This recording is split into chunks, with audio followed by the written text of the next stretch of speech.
5억으로 은퇴한 바이오족. 매달 200만원씩 꺼내 쓰는데 갑자기 나스닥이 붕괴되면 버틸 수 있을까요? 2000년 1월 나스닥은 전 세계가 꿈꾸던 시장이었습니다. 닷컴 인터넷 기업, 새로운 시대. 이젠 주식으로 평생 살 수 있다는 말이 유행하던 시절이었죠. 그때 퇴사를 결심한 사람, 그는 5억을 가지고 은퇴를 시작했습니다. 하지만 9년 뒤 통장 잔고는 0원, 완전한 파산. 그에게 무슨 일이 있었을까요? 그런데 단 한 가지 전략을 바꿨더니 25년 뒤 자산이 두 자릿수 억 원이 됐습니다. 파이오족을 꿈꾼다면 반드시 봐야 할 시뮬레이션 바로 시작합니다. 1. 투자 시뮬레이션 로직. 초기 자금은 5억 원, 첫 해 생활비 2,400만 원 따로 보유하고 나머지 4억 7,600만 원으로 나스닥 100 지수 QQQ에 투자합니다. 매년 1월 생활비 2,400만 원을 QQQ 매도에 인출. 환율과 주가는 실제 데이터 기준 양도차익 22% 가세 반영, 배당금은 세후 전액채 투자했습니다. 이건 단순한 투자 시뮬레이션이 아닙니다. 은퇴 후 나스닥 붕괴를 가정한 현실적인 시뮬레이션입니다. 이 첫 번째, 한 번에 거치식으로 투자한 은퇴자. 2000년 1월 4억 7,600만원 일시 투자. QQQ 4,478주 매수. 이젠 평생 일 안 해도 되겠지. 그렇게 시작한 2000년, 나스닥은 두 달 만에 11% 폭등. 은퇴 자산은 5천만원이 불어났죠. 하지만 그건 절벽 직전에 불꽃이었죠.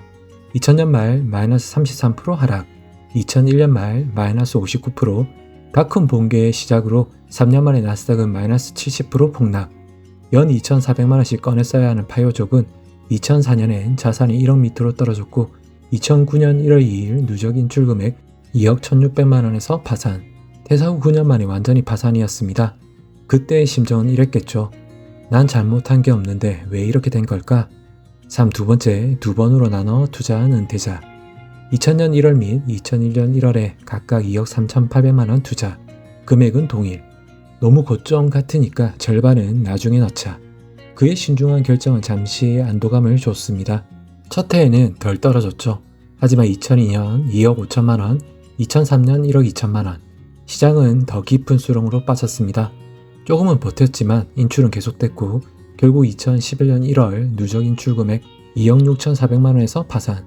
두 번으로 나눈 덕분에 나스닥 붕괴에서 2년을 더 버텼지만 결국 파산했네요.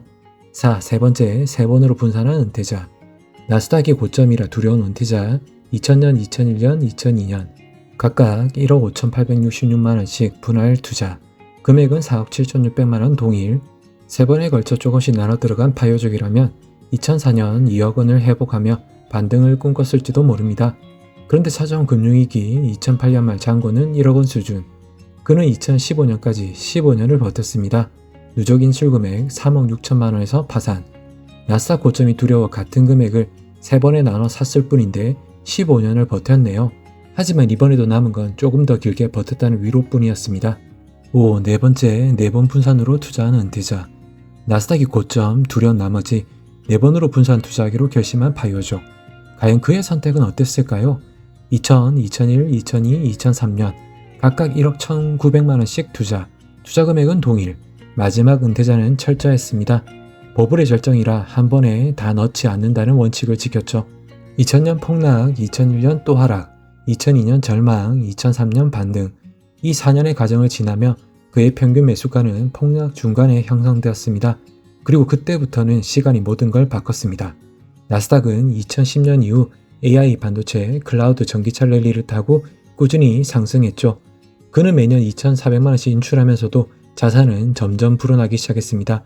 초기 원금 4억 7,600만원, 누적 인출금 6억 원, QQQ 평가액 12억 3,631만원, 세후 누적 배당금 4,924만원, 총 생존기간 25년 완주. 나스닥 붕괴가 찾아온 시점, 한 번에 투자했던 은퇴자는 9년 만에 사라졌지만 4번 분산했던 은퇴자는 6억 원을 인출하면서도 25년을 생존했고 은퇴 자산이 12억으로 불어났습니다. 6. 교훈 및 정리. 1. 시장은 언제나 위기와 버블을 반복합니다. 2. 하지만 분산의 위기와 버블이 찾아와도 배신하지 않았습니다. 파이오족이라면 수익률의 싸움이 아니라 생존의 싸움. 은퇴자에게 가장 위험한 건 폭락이 아니라 한 번에 올인하는 용기입니다. 버블 속에서도 시간을 나누고 타이밍을 분산한 사람만이 끝까지 버팁니다. 7. 여러분께 드리는 질문. 미국 및 국내 지수 모두 고점인 현 시점. 여러분이라면 5억으로 은퇴할 때 어떤 전략을 택하시겠어요? 한 번에 거치식으로 투자하시겠어요? 아니면 분산 투자를 통해 생존 가능성을 키우시겠어요? 같은 시장, 같은 돈이지만 결과는 완전히 달랐습니다. 댓글로 여러분의 생각을 남겨주세요. 여러분의 한 줄이 같은 길을 걷는 파유족에게 큰 힘이 됩니다. 구독과 좋아요, 알림 설정은 제이씨에게 가장 든든한 분산 배당입니다. 다음 영상에서 또 찾아뵐게요. 감사합니다.